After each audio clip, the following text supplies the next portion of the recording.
काफ़ी अनफॉर्चुनेटली हमारा Pakistan lag behind कर रहा है। एक इवेंट को 2 इवेंट्स को लेके मतलब पूरी कंट्री की इमेज पे वो नहीं वो लगाना चाहिए स्टैम्प। नमस्कार, भारत एक्सप्रेस देख रहे हैं आप और मैं हूं आपके साथ अमृत प्रकाश। साल 2024 राजनीति के लिहाज से बहुत खास रहने वाला है क्योंकि इस साल भारत में तो आम चुनाव होने ही हैं, साथ ही पड़ोसी मुल्क पाकिस्तान में भी आम चुनाव होने हैं। और पाकिस्तान के आम चुनाव में एक नाम बहुत तेजी से चर्चा में आ रहा है, डॉक्टर शबीरा प्रकाश का। और डॉक्टर शबीरा प्रकाश पहली हिंदू महिला है जो कि पाकिस्तान में आम चुनाव कंटेस्ट कर रही हैं और वो आज हमारे साथ मौजूद हैं। डॉक्टर साहब, बहुत स्वागत है आपका भारत एक्सप्रेस पर। और भारत में लोग आपको बहुत सुनना चाहते हैं और बहुत पसंद कर रहे हैं सुनना आपको। Thank you so much, thank you. Saveera ji, सबसे पहले तो भारत में आपको लोग जानने के लिए बहुत ज्यादा इंटरेस्टेड हैं, बहुत ज्यादा उत्सुक हैं कि आखिर डॉक्टर सवीरा प्रकाश हैं कौन, और आखिर डॉक्टर सवीरा प्रकाश ने आम चुनाव में नामांकन क्यों किया और एक हिंदू के तौर पर कैसे फ्रंट रो में आकर के खड़ी हो गई। तो कुछ बताइए अपने बारे में। अम, मैं एक आम लड़की हूँ। मुझे ये मौका बाय गॉड्स ब्लेसिंग मिला है, जो कि मतलब बहुत कम लोगों को मिलता है। तो बहुत ज़्यादा एक्साइटेड हूँ। आने के ये पॉलिटिक्स में आने का डिसीजन मैंने अपने हाउस जॉब के टाइम में ले लिया था। एमबीबीएस खत्म होने के बाद हमारा 1 साल का ट्रेनिंग होता है। तो उसके दौरान जब मैं गवर्नमेंट हॉस्पिटल में काम कर रही थी, वहाँ पे मतलब काफ़ी मैंने इश्यूज देखे थे। तो फिर मुझे माइंड में आया कि पॉलिटिक्स ही एक रास्ता है जो सॉल्व कर सकता है इन इशू के। मेरे पास इतना वेट आ जाएगा, इतना इन्फ्लुएंस आ जाएगा कि मैं इन इश्यूज को एड्रेस कर सकूं। फिर यही था कि चले, एक डॉक्टर कम हो जाएगा पर एक पॉलिटिशियन ज्यादा हो जाएगा। होपफुली एज अ पॉलिटिशियन मैं ज्यादा लोगों की हेल्प कर सकूंगी। आप डॉक्टर लिखती हैं तो क्या आपने पीएचडी की है या फिर आप जैसा बता रही हैं कि यू आर अ डॉक्टर? मैं डॉक्टर हूँ, licence registered doctor, MBBS medical doctor, allopathic doctor. अच्छा, अब एक डॉक्टर से पॉलिटिशियन तक का सफर, और 25 साल की उम्र में आपको नहीं लगता कि ये उम्र काफी कम है राजनीति में आने की? हालांकि आप राजनीति में आ रही हैं एक युवा के तौर पर, तो पाकिस्तान की जनता के साथ साथ हिंदुस्तान की आवाम भी आपका स्वागत कर रही है राजनीति में। बात ये कि अभी हमें जो यूथ हमारा चंक है ना, वो बहुत ज्यादा है। और हम मतलब कि पार्ट नहीं ले रहे ना पॉलिटिक्स में, ना इन जो बड़े जो प्रॉब्लम्स है। हमें लगता है कि हम इस चीज के लिए छोटे हैं। पर अभी जो टाइम आ गया है ना, ग्लोबलाइजेशन हो गई है अब। हमें ज्यादा पता है, यूथ चंक को ज्यादा पता है कि दुनिया में क्या चल रहा है। हमें टेक्नोलॉजी का ज्यादा पता है, हमें हर चीज से जो इनोवेशन है हम में है, हम एडॉप्टेबल है। तो वो एडॉप्टेबिलिटी और हमारे सीनियर जो पॉलिटिशियंस है, उनका एक्सपीरियंस और विजडम हम अगर मर्ज कर ले, तो मेरे ख्याल से इससे बहुत ज़्यादा अच्छा रिजल्ट निकल सकता है। और एज अ डॉक्टर मतलब मैंने प्रोफेशन जो कह ले कि चेंज किया, तो वो मेरा कॉज एक ही था। मेरा तब भी कॉज यही था कि लोगों की खिदमत कर सकूं, मतलब किसी तरह से लोगों की मदद कर सकूं। मेरा अभी भी वही कॉज है। तो इस तरह से मुझे प्रोफेशन चेंज नहीं लग रहा। मेरा मेरा गोल एक ही है, पर मतलब मैंने तरीका रास्ता चेंज कर दिया है। क्या लग रहा है, चुनाव सही समय पर हो पाएंगे आम चुनाव? क्योंकि चुनाव के टालने और आगे बढ़ाने की भी बात सामने आ रही। हाँ जी, होपफुली तो टाइम पे होंगे। कोई डिले नहीं होगा। हमारे पार्टी का भी यही स्टांस है, पाकिस्तान पीपल्स पार्टी का, कि अपने टाइम पे होना चाहिए।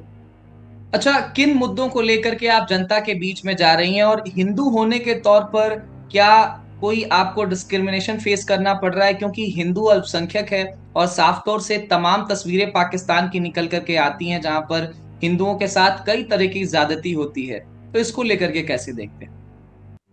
अनफॉर्चुनेटली बात यह है कि हम ना सिर्फ मतलब ये सब कॉन्टिनेंट की बात है, पर पूरी दुनिया की बात है कि हम जो नेगेटिव चीज़ें होती है ना, उसको ज़्यादा हाईलाइट कर देते हैं। तो जैसे कि मतलब मैं इस एरिया में बचपन से रहती हूँ, मुझे कभी भी डिस्क्रिमिनेशन कोई एज रिलीजियस माइनॉरिटी मुझे कभी डिस्क्रिमिनेशन नहीं फील हुई। एज जेंडर के बेसिस पे, एज क्या आप मतलब एक लड़की। राजनीतिज्ञ के तौर पर ये बात कह रही हैं एज अ पॉलिटिशियन, या फिर एक आम नहीं, हिंदू भी ऐसे ही बात करता है पाकिस्तान में? मैं जेन्युइनली भी बात कर रही हूँ। मैं आपको एग्जांपल भी दे सकती हूँ। जो हमारा एरिया है ना, तो अभी रिसेंटली मुझे इस बात का पता चला कि एक ट्रेडिशन था जो कि अब खत्म हो गया है कि जो सिख और हिंदू कम्युनिटी थी इस एरिया की, तो वो काफी रिच थे। तो जब भी किसी मुस्लिम घराने में कोई बच्चा, लड़का बच्चा पैदा होता था, तो वो माइनॉरिटी कम्युनिटी से ही लोग उनके घर जाते थे, उनको शर्ट और कड़ा गिफ्ट करते थे as a blessing, as a मतलब ये कि खुदा करे कि आपका बेटा भी मतलब इतना ही सक्सेसफुल हो। तो इस चीज को अभी भी यहाँ पे हमारे पश्तून याद रखते हैं, मुझे पश्तूनों ने ही ये बात बताई है। और अभी अनफॉर्चुनेटली ये ट्रेडिशन तो खत्म हो गया है। तो पर मतलब ये चीज यहाँ पे मतलब हमारी रिस्पेक्ट बहुत ज्यादा अच्छे तरीके से, मतलब हम भी उनकी रिस्पेक्ट करते हैं और मुस्लिम्स भी हमारी रिस्पेक्ट करते हैं। तो रिलीजियस डिस्क्रिमिनेशन हमें कभी भी नहीं फील हुई। उल्टा हमें मतलब वो एज रिस्पेक्ट एक डिफरेंट टाइटल भी सेठ साहब कहते हैं ना, मतलब मेल्स को, तो वो भी काफी मतलब रिस्पेक्टफुल फील आपको तो होता है। अपने प्रांत की बेटी यानी कि डॉटर ऑफ योर स्टेट ऐसा टाइटल भी दे दिया गया है, मैं कहीं आपको सुन रहा था वहां पे आपने बताया। और तो बुनेर, मेरा जो डिस्ट्रिक्ट हाँ। है बुनेर। तो ये बात है ना, मतलब ये शो करती है कि कम्युनिटी ने हमें अपना पार्ट समझा हुआ है। और मतलब वो टिपिकली तो यही होता है ना, जिस पार्टी से एक कैंडिडेट खड़ा होता है, तो और पार्टीज के लोग तो ऑब्वियसली मतलब उनको वोट नहीं देते, वो तो अपने पार्टी वालों को देते हैं। पर यहाँ पे लिटरली मुझे रोज मैसेजेस, अभी भी मैसेजेस कमेंट्स आ रहे होते हैं, स्टार्ट से डे वन से ही मैसेजेस कमेंट स्टार्ट हुए हैं कि हम इस पार्टी से हैं, पर हम आपको वोट देंगे, आपको सपोर्ट कर रहे हैं। तो एक तो मैं फर्स्ट फीमेल अपने डिस्ट्रिक्ट से भी हूँ ना, तो मुझे उल्टा ये एज मिल रहा है। मेरे ख्याल से ये मुझे चैलेंजिंग नहीं है, चैलेंज मुझे नहीं करा 100, इससे मुझे 100 कोई फील नहीं हो रही, उल्टा एज मिल रही है इस बात पे कि मैं एक माइनॉरिटी और फीमेल हूँ। मुझे लगता है आप एक राजनीतिज्ञ के तौर पर ये बात ज्यादा कह रही हैं, क्योंकि पाकिस्तान से जो तस्वीरें निकल करके आती हैं वो तो दुनिया को कुछ अलग ही आईना दिखाती हैं। लेकिन खैर, इस बात को यहीं छोड़ देते हैं। जिस प्रांत से आप आती हैं, खैबर पख्तूनख्वा से, तो वहाँ की डेमोग्राफी और वहाँ के लोगों के बारे में कुछ बताइएगा, क्योंकि वो भी काफी चैलेंजिंग जगह है अगर पाकिस्तान के लिहाज से देखा जाए तो। यहाँ पे पश्तून डोमिनेट ये एरिया है। तो हमारा डिस्ट्रिक्ट भी मतलब सारे पश्तून है यहाँ पे। वही सेम मुस्लिम डोमिनेंट है। और ओवरऑल मतलब पहाड़ी एरिया है, ज्यादा माउंटेनियस एरिया है, रोड्स ज्यादा सही नहीं है, पानी का थोड़ा मसला है, मतलब गैस की पाइपलाइंस भी नहीं है, तो इस हवालों से मतलब काफी इश्यूज हैं। अभी तो ठंड होगी पाकिस्तान में काफी, जैसे यहाँ भी ठंड है और मैं एक जैकेट पहन करके बैठा हूँ और घर में भी ठंड लग रही है। जी, काफी ठंड है। और वही बात ना, गैस भी यहाँ पे कोई फैसिलिटी नहीं है, तो एसी लगा के ही मतलब हीटर लगा के ही गुजारा हो और जाता है। पॉलिटिकल हीट कैसी है, राजनीतिक गर्मी कैसी है पाकिस्तान में? फुल ऑन, फुल ऑन चल रही है हमारे डिस्ट्रिक्ट में। मतलब मुझे ज्यादा अपने डिस्ट्रिक्ट पे फोकस है, तो डिस्ट्रिक्ट में तो फुल ऑन मतलब सारी प्रिपरेशंस हो रही है। मेरे फादर भी ज्यादा, तो मेरे फादर मेरे से ज्यादा कंपेन तो वो बेचारे कर रहे हैं। सुबह 7 बजे 8 बजे निकलते हैं घर से, रात को 9 10 11 बजे वापस आते हैं। मेरे लिए वो ग्राउंड प्रिपेयर कर रहे हैं कि मैं फिर जाके हम इजीली कंपेन कर सकूं। आपके क्षेत्र की अगर हम बात करें, तो वहां पर मतलब क्या रेशियो है मुसलमानों का और हिंदुओं का? कितने परसेंट हिंदूज हैं आपके क्षेत्र में और कितने परसेंट मुस्लिम्स हैं, वोटिंग परसेंटेज के हिसाब से हम देखें? वही बात ना, हमारा एरिया रूरल एरिया है ना, तो यहाँ पे जो स्टेटिस्टिक्स मुझे मिलती है वो काफी डिफरेंट होती है। मतलब मैं लिटरेसी के स्टेटिस्टिक देख रही थी, लड़कियों की लिटरेसी का कहीं पे 18% लिखा हुआ है, कहीं पे 25% लिखा हुआ है।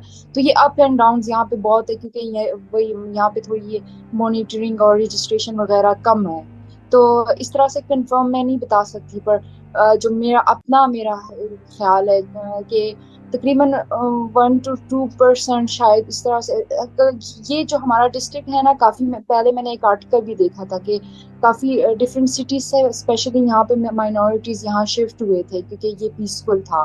तो तकरीबन के 30 40 घर सिखों के हैं। हिंदुओं के इतने ज्यादा नहीं है, 10 मतलब 7 10 के राउंड होंगे। तो यहाँ पे ये ज्यादा मतलब बहुत ज्यादा रिस्पेक्टफुल सीन है यहाँ पे, इसलिए मैं एज अ पॉलिटिशियन नहीं, मैं रियल में मतलब जेन्युइनली ये बात करती हूँ कि हमें पूरी रिस्पेक्ट दी जाती है। सवीरा, कभी आप भारत आई हैं? नहीं, अनफॉर्चुनेटली नहीं। अनफॉर्चुनेटली नहीं, तो आप भारत आना चाहेंगी अगर आपको मौका मिले तो? वो तो पूरी दुनिया आना चाहता है, क्योंकि वहां पे ताजमहल है, one of the wonders of the world, ये तो देखना सबको पसंद है। और ताजमहल के अलावा भी अगर हम आज बात करें तो भारत ही नहीं पूरे दुनिया के हिंदुओं को इंतजार है 22 जनवरी का, क्योंकि 22 जनवरी को अयोध्या में, उत्तर प्रदेश के अयोध्या में जो राम जन्मभूमि है वहां पर रामलला की प्राण प्रतिष्ठा होनी है। तो इसको लेकर के कैसी देखती हैं, और पाकिस्तान के हिंदुओं में रामलला का कैसा क्रेज है? यहाँ भारत का तो बच्चा बच्चा चाह रहा है कि हम जय श्री राम के एक बार नारे के साथ अयोध्या में जाकर के 22 जनवरी की तारीख को उपस्थित रहें, वहां दर्शन करें। अनफॉर्चुनेटली इस पे मैं कमेंट नहीं करना चाहूंगी, पर इस चीज़ पे ज़रूर कमेंट करना चाहती हूँ कि हमें रिलीजियस जो टूरिज्म है उसको प्रमोट करना चाहिए। जैसे कि हमारा ये करतारपुर कॉरिडोर भी बना है, तो हिंदुस्तान से काफ़ी सिख आते हैं यहाँ पे गुरुद्वारे में।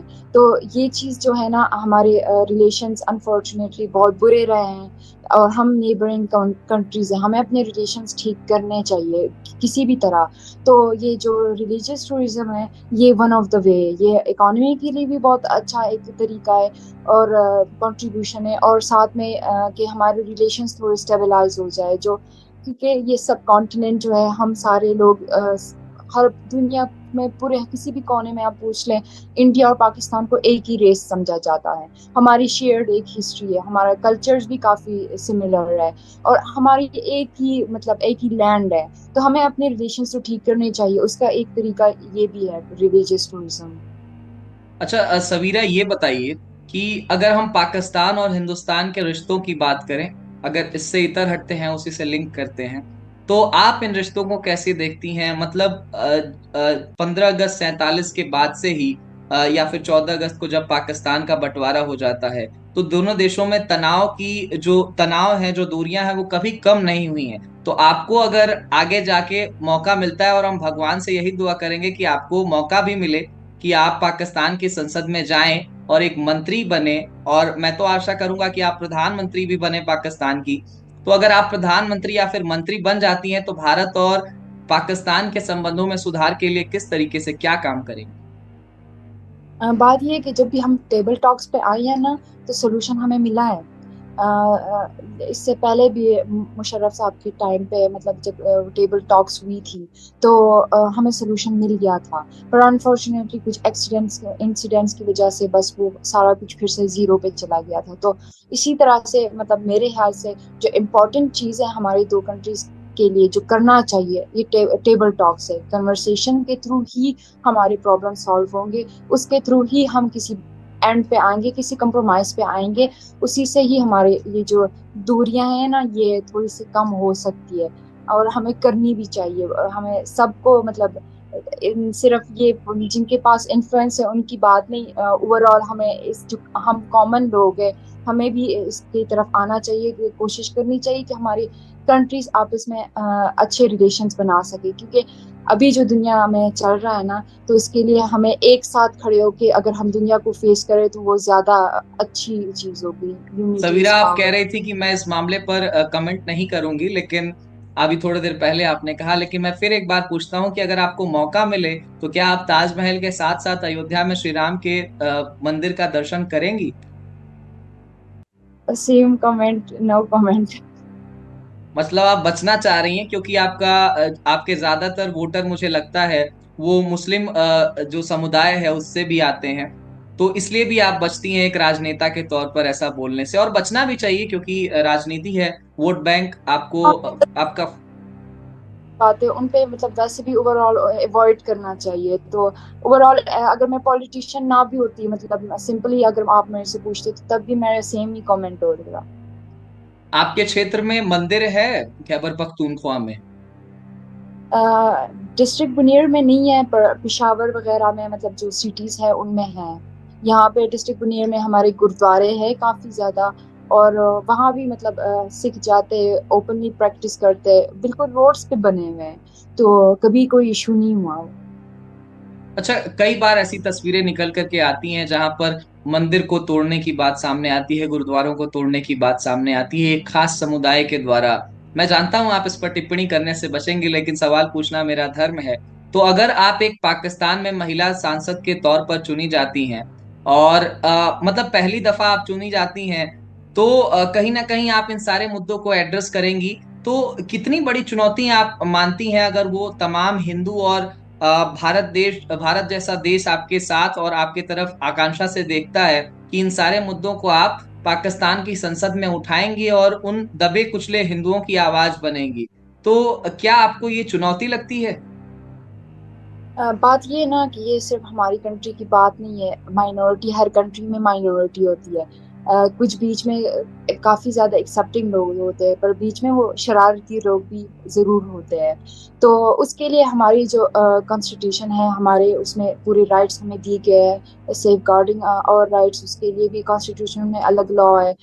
इम्प्लीमेंटेशन स्पेशली जो थोड़े से रूरल एरियाज है या इस तरह से ना, वहाँ पे इम्प्लीमेंटेशन भी थोड़ी कम नज़र आती है। पर लकीली अभी भी जो हमारे चर्चेस पे अटैक हुआ था, तो उसको जो हमारे चीफ ऑफ आर्मी है, उन्होंने बहुत ज़्यादा प्रोफेशनली, बहुत ज़्यादा कॉम्पिटेंस के साथ हैंडल किया था। जो रिस्पॉन्सिबल थे उनको मतलब प्रॉपर सारा कुछ जो उनके लिए था, पनिशमेंट कह ले, वो उनको मिल गया था।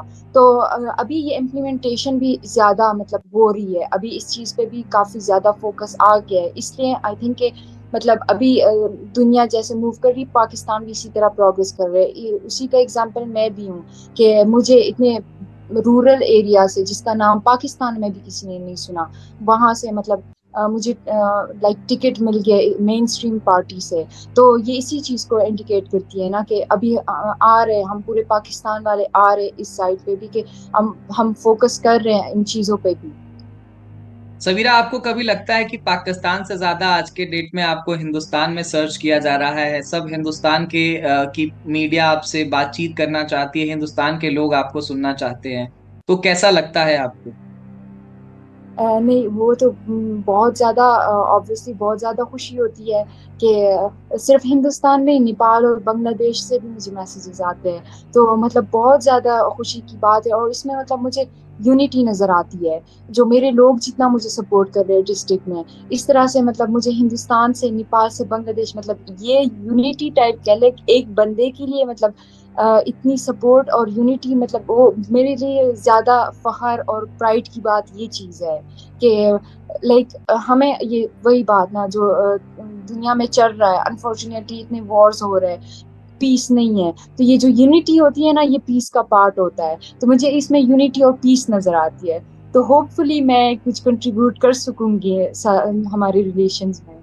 सवीरा, मैं पाकिस्तान की केवल और केवल बुराइयां नहीं गिना रहा हूं, लेकिन क्या करें, जब पाकिस्तान की बात सामने आती है तो उन तमाम परिस्थितियां जो है हमारे सामने निकल करके हम विजुअलाइज करने लगते हैं।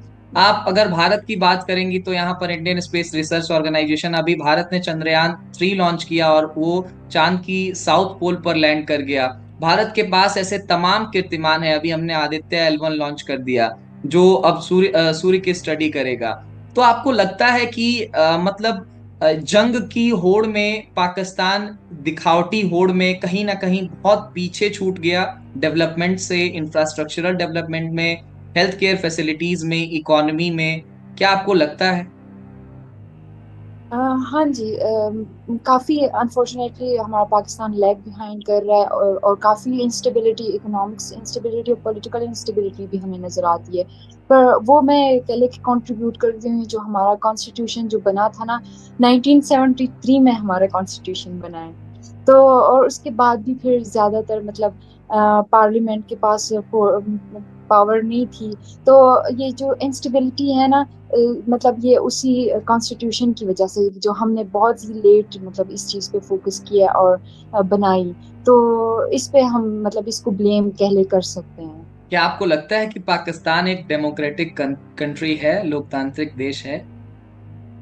एज ए पॉलिटिशियन मैं तो ऑब्वियसली कहूंगी यस। पर वैसे भी अगर मैं, मुझे चूज कर दिया, मुझे टिकट मिल गई है, ये तो मतलब कमेंट के बगैर ही ये शो करते हैं कि डेमोक्रेटिक है, और मतलब होनी भी चाहती है, और ज्यादा ट्राई करती है कि अब और भी ज्यादा हो। तो हम्म। मैं लिविंग प्रूफ कह लोगे।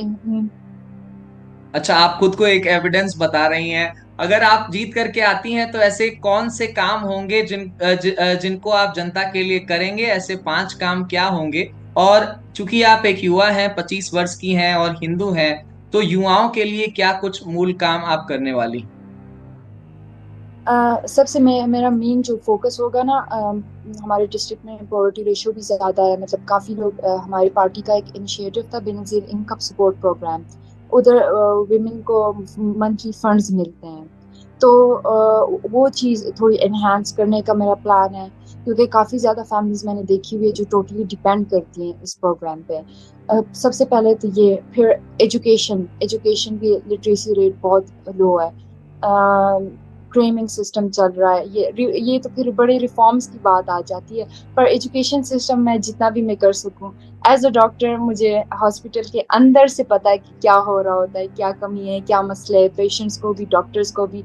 हेल्थ सेक्टर पे भी मेरा फोकस होगा। फिर एज अ माइनॉरिटी मैं मतलब चाहूंगी कि मतलब इक्विटेबल रिप्रेजेंटेशन हो हमारी पार्लियामेंट में। जॉब कोटा ज़्यादा किया जाए, ये मुझे अपने माइनॉरिटी कम्युनिटी से ही, डिफरेंट माइनॉरिटीज़ मतलब क्रिश्चियंस, हिंदूज और सिख, सब ने मतलब मिलके मतलब मुझे अप्रोच करके ये चीज़ें बताइए कि हमें मतलब ये चीज़ें कमी है। तो इन चीज़ों पे काम करना चाहूँगी। और एज अ माइनॉरिटी एम्बेसडर बन के इंटरनेशनल फॉर्म्स पे होपफुली की वॉइस बन सकूंगी माइनॉरिटीज के लिए। मतलब ना सिर्फ अपने माइनॉरिटीज, अपने कंट्री की माइनॉरिटीज, पर हर कंट्री में जो माइनॉरिटीज है, पूरी दुनिया की माइनॉरिटीज के राइट्स पे बात करना चाहूंगी। और भगवान करें कि आप बात करें सवीरा। और चूंकि आप इतनी अच्छे से बात करती हैं और तमाम जो आपके देश में चुनौतियां हैं, जो चीजें हो रही हैं, उस पर आप खुल करके अपनी बात रखती हैं। हालांकि कई जगह आप अपनी बात रखने से बचती हैं एक राजनेता के तौर पर। आप राजनीति में अपना रोल मॉडल किसको मानती हैं? शहीद बेनजीर भुट्टो हमारी पाकिस्तान की पीपल्स पार्टी की लीडर थी। First and only female prime minister थी पाकिस्तान की। उन्होंने जो नेशनल लेवल पे ये जो बेनजीर इनकम सपोर्ट प्रोग्राम है, जो वेलफेयर काम किए नेशनल लेवल पे, उसके अलावा जो इंटरनेशनल लेवल पे डिप्लोमेटिक रिलेशंस ठीक करने की ट्राई की है। तो मैं तो टोटली उनसे इंस्पायर्ड हूँ। ये भी उनको ही कंट्रीब्यूशन जाती है। हमारे जो न्यूक्लियर बेसिस पाकिस्तान और इंडिया के दरमियान अभी सेफ है, हमारी ट्रीटी भी उन्होंने हम्म। करवाई थी। तो मतलब बहुत ज्यादा बड़े काम एज अ फीमेल मतलब उन्होंने किए थे। तो उनसे मैं इंस्पायर्ड हूँ। अच्छा, पूरी दुनिया और भारत में लोग नरेंद्र मोदी, जो कि भारत के प्रधानमंत्री हैं, second time serving prime minister of India है, तो आप प्रधानमंत्री नरेंद्र मोदी के कार्यकाल को कैसे देखती हैं एक पाकिस्तानी के तौर पर, एक पाकिस्तानी हिंदू होने के तौर पर? ये वैसे मतलब गलत बंदे से आप क्वेश्चन पूछ रहे हैं, क्योंकि मैं वही पाकिस्तान में रहती हूँ। जो हिंदुस्तान के लोग हैं वो ज्यादा बेटर तरीके से इस पे कमेंट कर सकेंगे। उन्होंने बेटर तरीके से सारा एक्सपीरियंस किया हुआ है, देखा हुआ है। और उन्होंने जो पाकिस्तान में रहने एजुकेशन, के नाते लोग क्या बात करते हैं प्रधानमंत्री नरेंद्र मोदी के बारे में, कि भारत में प्रधानमंत्री नरेंद्र मोदी का शासनकाल है, मोदी कैसा काम कर रहे हैं, वहां के लोग क्या कहते हैं? जैसे कि आपने बताया, मैं तो अभी मेडिकल से निकली हूँ, अभी मुझे कुछ महीने ही हुए हैं। अब तो आप इस पे इतना मेरा बोलने से बच रही हैं, लेकिन आप पाकिस्तान में क्या? पॉलिटिक्स वगैरह के साथ मतलब मेरा इंटरेक्शन नहीं रहा। मेरा मतलब अपने मेडिकल स्टूडेंट्स के साथ रहा है, तो वो हम तो पॉलिटिक्स में मतलब वो इन्वॉल्व ही नहीं होते। पर पर्सनली मतलब जो उन्होंने एजुकेशन और इकोनॉमी के लिए किए ना, वो मतलब बहुत अच्छे स्टेप्स थे। तो जो मतलब मेरा अपना भी मतलब जो एजेंडा है एजुकेशन पे, तो लाइक मतलब इसलिए मतलब इस चीज़ पे मतलब मैं कमेंट कर सकूँ कि बहुत अच्छा उन्होंने किया हुआ है। पाकिस्तान में आतंकवाद बहुत बड़ी चुनौती है, तो कहीं ना कहीं आपको लगता है कि आतंकवाद को लेकर के पाकिस्तान नरमी बरतता है, और इसको लेकर के पाकिस्तान को कड़ा रुख इख्तियार करना चाहिए, ये पाकिस्तान के लिए भी भला साबित होगा? आई एम सो सॉरी, मुझे कुछ वर्ड्स की समझ नहीं आई। पाकिस्तान में जिस तरीके से टेररिज्म सामने आता है, और कई बार ये आरोप लगाया जाता है कि Pakistan is promoting terrorism, Pakistan is exporting terrorism. I am sorry but I am using harsh terms, लेकिन ऐसा तमाम आरोप जो है वो पाकिस्तान पर लगाया जाता है, और भारत में कई ऐसी घटनाएं हुई हैं, पुलवामा, उरी, जिसमें पाकिस्तान कनेक्शन निकल करके सामने आता है। तो इसको लेकर के कैसे देखती हैं? अ, वही बात, मैं इस पे भी कमेंट नहीं कर सकती क्योंकि मतलब इसके बारे में मुझे इतना आइडिया नहीं है। पर अपने पर्सनल मतलब जो मेरी सोच है, जितना मुझे आइडिया है, तो वो इंटरनेशनली कुछ ना कुछ हो रहा होता है। हमें मतलब इस तरह से मतलब एक इवेंट को, दो इवेंट्स को लेके मतलब पूरी कंट्री की इमेज पे वो नहीं वो लगाना चाहिए स्टैम्प। अभी मतलब एपिसेंटर टेररिज्म का अफ्रीका बना हुआ है। तो मतलब उसको मतलब जो बुरी बातें होती है ना, वही बात, बुरी बातें हम बहुत ज्यादा हाईलाइट करते हैं, अच्छी बातें फिर अनफॉर्चुनेटली वो नीचे ही दब जाती है। बिल्कुल सवीरा, मुझे लगता है कई अच्छी बातें पाकिस्तान की इस आतंकवाद में दब गई हैं, लेकिन जिस तरीके से लगातार पाकिस्तान, चाहे वो 61 हो, 71 हो, या फिर करगिल का युद्ध हो, या फिर उसके बाद उरी हो, पुलवामा हो, उसके बावजूद भी 26/11 का अटैक हो, तो ये तमाम चीजें हैं जो पाकिस्तान के माथे पर हैं, और कहीं ना कहीं हिंदुस्तान अपने छाती में खंजर की तरह इसको लेता है। तो इसीलिए मुझे लगता है पाकिस्तान और भारत के संबंधों में भी खटास आता है। बहुत शुक्रिया हमारे साथ बातचीत करने के लिए। आपने इन तमाम मुद्दों पर, मुझे लगता है, खुलकर एक राजनीतिज्ञ के तौर पर अपनी बात रखी है।